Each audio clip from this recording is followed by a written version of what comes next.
بسم الله الرحمن الرحیم.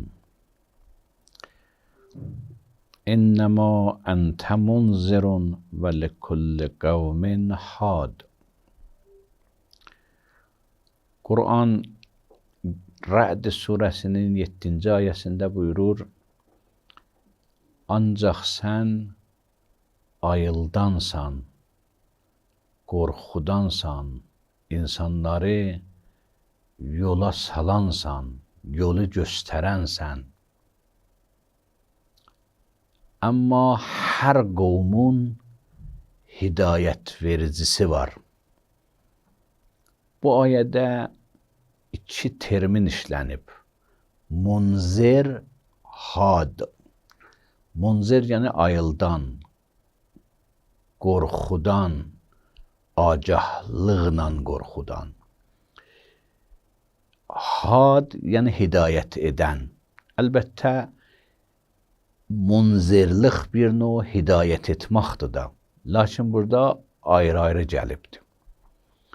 Peyğəmbərin sifəti munzir olub, yolu göstərən, bu iki ayılda, bu yol nədir, o yol nədir, sırat-ı müstəqim nədir, yol azmalar nədir. Amma hidayət onun müqabilində gəlməyi ilə mənası, yəni yolda aparan. Haman Peyğəmbər ilə imamın fərqi olaraq. Peyğəmbər yol göstərəndir, imam yolu aparandır. Buyurur, hər qovmun hidayət edicisi var. Had, yəni hər qovmun imamı var. Hər qovmu yolu aparanı var.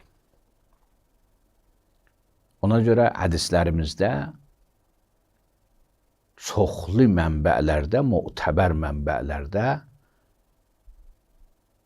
munzir Peyğəmbərə təfsir olub, hadin Əmirül-Mömininə təfsir olub. Hətta Peyğəmbərin özündən belənci bir hədislər nəql olub mötəbər sənədlərlə ki, əntə munzirun mənə aiddir və likulli qovmin hadin Əmirül-Mömininə aiddir.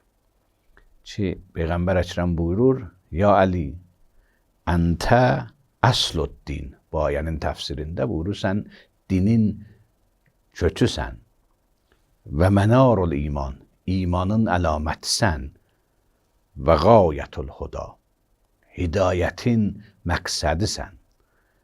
Sənlə mənim başlandığım sona çatır. Mən göstərirəm, sən aparırsan. Mən sırat-ı müstəqimi insanlara başa salıram, sən sıratda onları məqsədə çatdırırsan. Esselamu aleykum və rəhmətullah və bərəkatuhu.